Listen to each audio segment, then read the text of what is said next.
Alright, welcome back everyone, it's your Code King Zaf here, and due to very popular viewer demand, we are back at it with an updated Jinwoo build guide video. Yes, that's right, let me jump in and cover every single thing you have to know when it comes to your gems, your blessing stones, your weapons, your stats, artifact sets, and more. But I do want to see in the comment section right now, what is your current Jinwoo level, and what is your total power? That way everyone can kind of compare and see where they're at. That way you have a reference point to see whether or not you're behind, ahead, or on par. That will give you a good reference point, and if you want, of course, drop a comment down below what your battle tier is at. I'm at battle tier 70 with 2.65 million power, not too bad. Here's my shadow army as well for reference point. We're at around the 907,000 power mark, and when it comes to our army, we're at the 309,000 mark. Yeesh. That is what we call juicy, so drop a comment down below so everyone does have a reference point. But with that said, let's jump in and cover everything you have to know to make sure you have the perfect Jinwoo build, of course. But I do want to mention very quick, if you want some codes for 2,000 stones, mad per extracts, and more to jump in and support us for free, you have to remember your support gets removed every few weeks, so make sure you jump back in and support us yet again so you don't miss out on the juicy codes. After you support, you wait a few hours, and the codes are sent to the My Page on the website. The links are down below, of course. Once you press the My Page button, this page comes up, then you scroll down all the way right here. You should see my name under My Support. You keep going down, receive benefits where your codes will go. Right now we have 3 codes available, with a bunch more coming out, so jump in and support that way. You don't miss out because these codes will expire very soon. And I should mention, if you're a supporter, jump in and join our Discord server if you want to join our hundreds of dollars in giveaways. They're 100% free to join, so jump in. The link is down below as well. That way you join one of the best loving rights communities out there. Now, the first thing I do want to cover is gems, because a lot of you are confused on what to do. Well, the trick is pretty simple. You want to go percentage in every single slot right here when it comes to red gems, green gems, and blue gems. When it comes to your orange gems, you do want to go a few precision gems. The sweet spot is around 7 precision gems, but you can go 6 if you have a lot of tier 6 gems. When it comes to our precision stat for Jinwoo, you want to make sure around the 88% mark. That is the ideal mark for the late game phase, though you could say early on you do want around 90% or higher to make sure damage variance is reduced. But when it comes to the late game phase, for modes like the guild boss, 88% is perfect. The rest can go into crit damage, of course, but I do want to mention, when it comes to your gems, although you might realize you'll get less power going the percentage route, when it comes to, let's say, these gems right here, if you put in flat defense, you will get more power on Jinwoo, but you will get more stats as well when it comes to defense stats. But later on, our stats will get adjusted as the level cap does increase. But right now, there is a little trick when it comes to your shadow army, where percentage gems give you so much more power coming in. That's why my power is at 907,000, because I have all percentage gems. So right now you're good to go. You never have to worry about flat gems, but early on you do want to fill up all your pages here when it comes to page 1 and page 2. So put in every single tier 4 gem you have, then slowly start populating them with tier 5 gems. Then you want to make sure you save your rank A gems to ensure you can upgrade them to tier 6. That way you get the most stats possible. But I do want to mention early on, yes, flat does give you more when it comes to, let's say, defense here. For the defensive gems, if you put a flat defense in compared to percentage 1, you do gain around 20 more defense, at least for me, my stage. But that's not ideal, because later on you will swap it into percentage gems, so just start percentage right off the bat. That way you get the best benefit, especially when it comes to your shadow power, of course. And when it comes to your purple gems, going the mana consumption route is the best. There's really nothing else to fill them up here. And for a reference point, here are my current gems. We have 56.2% attack, we have 50% defense, we have 47.2% HP, 4,730 crit damage, 1,945 mana consumption reduction, and when it comes to precision, we have just around the 10,000 mark. So there's your reference point, you know exactly what to do when it comes to your gems. Now, when it comes to Jinwoo and its artifact sets, there's pretty much 4 pages you want to fill up. When it comes to your presets right here, there's pretty much 4 presets that you have to have. One is the curse set, of course. This one's so good. The other one is right here, a 2-piece infamy and 2-piece curse set, just because for various game modes like the power destruction, running your fire setup, running infamy is actually pretty helpful for your damage. So this is optional, but it is optimal for very certain game modes. But overall, running 4 curse is pretty much good enough. When it comes to your accessories, the expert set is pretty much our bread and butter artifact set. This set right here gives us so much attack, stacking up to 100 times, giving us 160% attack. Amazing.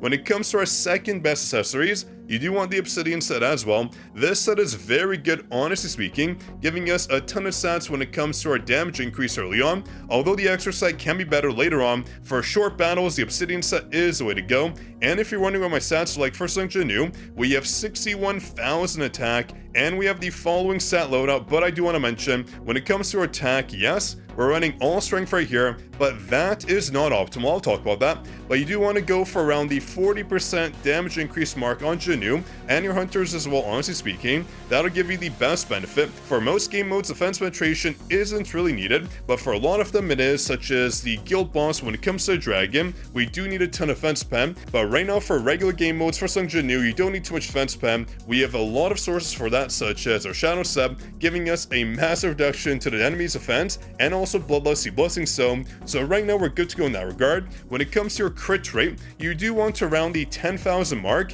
For the new players out there, yes, going above the 50% mark is required, just because enemies do have a hidden stat when it comes to crit resistance. So if you have 4,300-ish, which is around the 50% cutoff, you're actually not going into the match with 50% crit. It'll be reduced down to around, let's say, 25%, which is not ideal. So make sure you have a lot of crit rates around the 10,000 mark to ensure you're always critting other targets. And of course, when it comes to crit damage, around the 210% mark is good. Having more is actually beneficial still. Although you get diminishing returns, it's still not a bad stat. Just make sure you have a good balance between all these stats to ensure your Jinwoo deals as much damage as possible. But when it comes to your stats right here, if you're starting out, you want to go all strength all the time. Your other stats do not matter, because when you jump into a game mode and your power is in the red, it doesn't really matter what your perception stat or your other stats are, just because those stats will get nerfed. So go all strength early on, but once you reach the white or the blue power mark, that means you're good to go in regards to divvying up your stats. So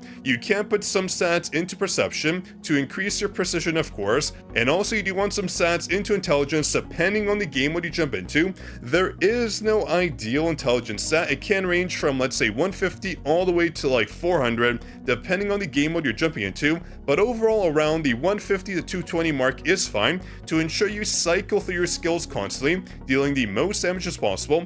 And speaking of damage, I should give you the best weapon loadout. Right now for Jinwoo, this weapon right here is pretty much the best in the game. The Stormbringer gives you the best damage possible. Even alone, it can carry you. It is not just a support weapon, because at the A5 mark, this stat right here, giving us 3,200% damage equal to our attack. Every time we use a basic skill in the wind category is so strong, but when it's paired with other weapons like the KD, even the Plum or the Moon Shadow, it can deal even more damage, especially the Winter Fang. So pretty much early on, you do want the Stormbringer to ensure you have the most damage possible. With this weapon, you can clear pretty much every single game mode out there. There are, of course, other weapon combinations you can use, such as the Fan of the Fire Demon and the Phoenix Soul. This combination is perfect for any fire weakness mode. When it comes to general game modes, honestly, if you have it, the Plum Flower Sword and also the Moon Shadow is a great combo, but the Winter Fang works with pretty much any weapon out there, especially with the Quarterstaff. It is a killer combo. The Quarterstaff does work with the event weapon as well if you have it, but a lot of you are late to the game, so you might not have it right now. But these weapon combinations are honestly some of the best out there, so mix and match what you want. They all will give you a good result, of course, but when it comes to your skills and blessing stones, there's a lot of variety out there. When it comes to your offensive blessing stones, Reawakening is pretty much what you use in every single game mode out there. Unless the game mode ends instantly, then you don't really need the cooldown reduction, right? But this is one of the best out there. The same goes for Bloodlust. The defense reduction is so overpowered. You want to make sure you run it, of course, and also Sharp Perception, increasing our crit rate by a major amount. This is another one you want to have always equipped. And Pulverize when the target does have a break gauge. That way you break the target much faster and you deal more damage when the target is in the break state. Very strong, of course. We do have some honorable mentions as well. We have Boss Slayer, which is very good when we do need that bonus when it comes to damage out to bosses. 29% at the Transcendent mark is crazy, so this one is honestly very good. We can use Intuit as well, especially for the battlefield time, making it one of the best blessing skills out there for very specific instances. And also we have this right here, weakness section. When we do need more elemental weakness bonus damage, this one is obviously a must. And when it comes to team fight modes where we do have a carry when it comes to our hunters, such as running Larnirman or Karne, we are one can give them a lot more damage, making the game modes much easier, so keep that in mind. Those are pretty much the best blessing stones out there. We do have other blessing stones like the Light Sword and also Mana Rampage. These ones are not too bad. Getting more attack in is obviously a plus, so these are ones you can win, of course. But I do want to mention when it comes to your defensive blessing stones, these ones actually matter a lot. A lot of you will obviously use this one right here when it comes to daily quest completion, making sure you have another chance at life, of course. But I do want to mention our two staples, that is life and also aggressive defense, because when it comes to hunters, we do run the Guardian set on them, so you want to make sure you always proc a shield on Jinwoo to ensure you get that 10% damage increase being applied. I'll talk about that. But as for our other blessing stones, you can pretty much mix and match what you want in the defensive category. We can run Natural Disaster, of course, to ensure in teamfight modes our team members do not die quickly.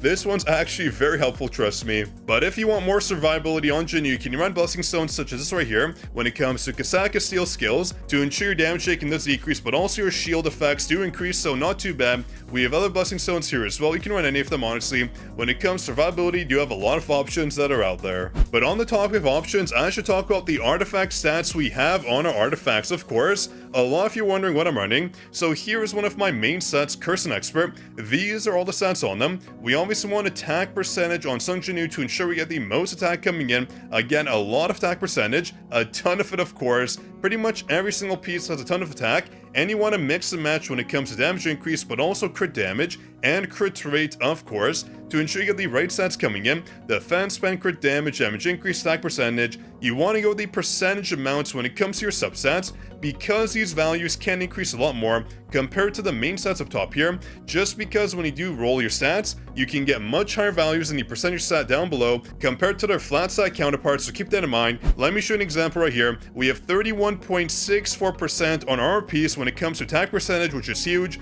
but if we compare that to, let's say, attack percentage on the main stat, let's go to this ring right here. Let me go to change and show you. It can only go up to 25.55%, but I do want to mention, if you want more stats that are guaranteed, obviously go for the main stat as percentage, just because all new players can't really gamble on the substats, so going percentage on the main stat will be better for a lot of you early on, but in the late game stage, you do want to go for that percentage in the substat to ensure you get the most stat coming in, because the additional stat bonus will also be better up top here when you do get that plus 3 attack coming in. Even though it's slightly less right here, the benefit is much better with the additional attack up top. And on the topic of artifacts, I do want to mention your support hunter artifact sets. Yes, that's right. I do want to mention them because a lot of you might be confused on what to run. In general, a lot of the sets you want to use are sets such as this right here, the Noble Sacrifice set giving us an 8% attack bonus, the Guardian set, which is a must. You pretty much want to have the Guardian set in every single game mode on your support hunters when it comes to Jinwoo. Yes, the bonuses apply when a shield gets applied to him,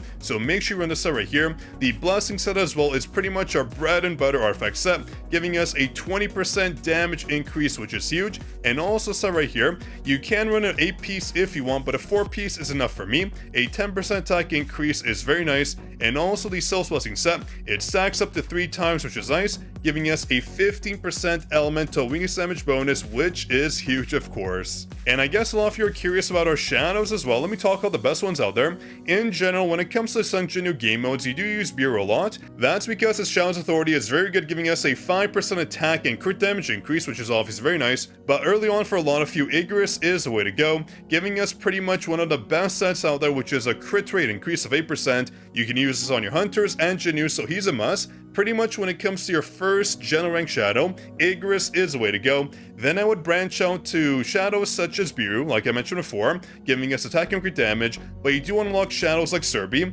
giving us a 5% permanent damage increase to the target, which is obviously very nice. This is the support shadow you want to use, but when it comes to the authority, you have shadows like Icarus, you have shadows like Biru, and you have shadows like Basti as well. Basti is actually not too bad. A defense penetration increase is actually quite OP when it comes to hunter game modes, so keep that in mind. Basti is one of the best in slots, go figure, giving us a 10% passive defense penetration bonus as well. But I do want to mention when it comes to other shadows like Blades, used not too often, honestly. Iron is very good too for an unlock because of this right here. Again, defense decrease is very good. When it comes to shadows like Tank, honestly, we're not really using them. For our hunters right now to do benefit from their Shadow's authority, the defense increase is nice, but I do want to mention we have hunters that give themselves a lot of defense increase, so honestly tank is kind of fallen off. The same goes for Big Rock, not one we really use. The basic skill damage increase is fine, but it's not the best out there. And when it comes to Tusk as well, not really a shadow we use. The core attack damage increase of 40% is okay, but there's not a lot of hunters out there right now that benefit from this, so right now those shadows aren't very used. Kaisel is good though when it comes to their raw damage, one of the strongest shadows we have in terms of their damage output, but overall again, not someone we use often because we don't really need shadow damage, unless when it comes to game modes like the Battlefield Time. When it comes to their Shadow's authority, giving us an ultimate skill damage bonus is not really needed, so those shadows not used. When it comes to shadows you want to get first, that's Igris and Biru, then you want to go for Iron, Serbi, Bessie, depending on the passives you want, of course. And I do want to give you a very quick tip when it comes to shadows. Make sure you upgrade their growth at the same time, so every single shadow should have the same growth over and over again. This one was done for testing, but watch this. See, we have a red one there, we have red one, we have red one, red one, red one. Every single shadow here is red one, except for this one right here. This guy, well, I'm saving it for the new shadow. Tusk can wait. It is only a marginal power game, but for the early game you do want to make sure you level up one by one. You do not want to max out a shadow first. This does not benefit you otherwise when it comes to getting more stats. It is the power you want, of course, and the same goes for your weapon. Make sure if you have multiple general shadows to upgrade the weapons one by one. That is how you get the best power benefit, of course. And I do want to jump in because we were talking about power. I do want to go to our army just to let you know when it comes to, wait, why is this weapon so small? That is hilarious. But going back to our weapons here, when it comes to maximizing your power, make sure you upgrade every single weapon at the same time. So you want to go for, let's say, +8 on every single weapon right here, +8, +8, +8. But when it comes to maximum efficiency, here's a cost for every single army slot level. We have the army level and the cost right here. When going from levels 1, 2, 3, 4, 5 all the way to 6, it is efficient to do it one by one on every single slot, but when you get to 6, you want to make sure you go to 7 right away. So you want to go from 5 to 6 to 7 because the cost does decrease. Yes, that's right. A lot of you may not have realized going from 6 to 7 is actually about half the cost. So make sure when you go from 5 to 6 to go to 7 right away on the slot you're upgrading to ensure you get the best benefit when it comes to your resource use, because marks of time 2 are not easy to get, as you know. Now, one thing a lot of people do get confused is your cores. A lot of you ask, well, Zaf, what I run on the main stat and the substat? When it comes to your substats, it depends on the artifact stats you have. So when you jump to your Jinwoo stat page, you want to make sure your artifacts have the right stats on them. Then you want to optimize based on what you need. So let me show you, for example, let me show you a demonstration right here. I'm going to unequip this core right here to show you the stat we need. So if I jump into my stats, as mentioned before, you can see right here, it's very, very obvious. Our crit damage is way too low. So with all the artifacts equipped, I want to make sure when it comes to our cores, I put on more crit damage if I can. And in this case, of course, as you can see right here, I'm missing one core. So I do want to jump in, put on that crit damage core to get the most crit damage coming in, and boom, our stats are now optimized. So make sure when it comes to your cores, you're optimizing them based on your artifact stats. But I do want to mention the most important cores on Jinwoo. It's this one right here, giving us a passive 5% attack increase, and this one right here, ensuring our mana consumption reduction does go down. The middle one honestly doesn't matter too much. I kind of mix and match depending on the stat I need, depending on the hunter ones I have, because for Jinwoo, I mean, generally speaking, we don't really need a decrease or damage taken, but if you die a lot, this one will obviously be pretty nice. So pick the one you want in this regard. This one right here isn't that great because our ultimate is used sparingly, right? We hardly use our ultimate, so getting a bonus shield amount is necessary. This one right here giving us defense is honestly not needed too. So overall the best one is probably this one right here if you're picking the exact core, but otherwise when it comes to middle core, it's not important. These two cores are the only ones that matter on Jinwoo in my opinion. And speaking of opinions, when it comes to your runes, honestly, there's a lot of good ones out there. There's not really one rune you can use on every single game mode because it does vary, but honestly, running this right here, Armor Break, is very nice. Giving you a damage it can increase on a target by 15 to 17% depending on your rank is honestly not that bad. The break damage deal is very nice. So overall, when you need break, you do want to go for the Armor Break skill. When you need damage, honestly speaking, Sonic Stream is the best skill out there, giving us so much EPS. For more break as well, Dagger Rush isn't too bad as well. And if you want some damage on the Stormbringer, Death Stance is not too bad, especially for a lot of game modes where you do want this skill right here, giving you a lot of crit damage increase, which is nice, and a lot of break, so this skill does help out. When it comes to Dagger Toss, surprisingly, the Fire Light versions are actually not too bad, and when it comes to Vertical Arts, going the Fire version for the Power Destruction will help you out a ton for breaking the arms, of course, but overall when it comes to your skills, you want to make sure you're using the best ones for every single game mode, because we have skills like Collapse Thunderstorm, which is so darn strong when we do have a wind weakness, especially when the target is in the break state, giving us so much damage just like Overshadow, another very strong QT. And of course when it comes to your ultimate skills, you do want to run this one right here, Kings of Main, giving you the most damage possible, but you have to remember when it comes to Kings of Main, it does mess with your positioning, so if you want, you can use this right here when it comes to Mutilate if you want, to ensure you're not getting warped around the map, but that depends on the game modes overall. When it comes to Kings of Main, even though it's pretty weak surprisingly, it is the way to go when it comes to your runes, of course. And we should also jump in and cover the best support units for Jinwoo. Honestly, there's a lot of them, and it depends on the game mode you're in. So you have Hunters such as Malin giving us a lot of attack bonuses. We have Goto as well and Soren, giving us bonus break and break state damage, and also an increase in the break duration, which is very good on targets, so you do want to just keep on damaging them over and over again. We have other hunters like Isla, giving us stats we need, of course. We have Mintu, the crit damage and crit rate bonus is very nice. So there's a lot of hunters out there you can use. Just use the best support hunter, especially when it comes to their power, because although having a good support unit is nice, you want to make sure your power is up there to make sure you're never in the red, otherwise your stats do get nerfed, which is not ideal. But with all that said, that's pretty much the best build possible for Jinwoo. I hope that gives you a good framework of what to do. If you enjoyed, of course, drop your like, do subscribe, and don't forget to jump in and support us for free if you want a bunch of juicy codes sent directly to you. They're sent a few hours after you jump in and support, so don't forget that we get codes for Essence Stones, Mana Per Extracts, and more. We have a bunch of codes coming out, so just support, don't think, that way you get those benefits coming in, oh yes. But on that note, this is your Code King Zav signing out. I'll see you in the next juicy video, of course.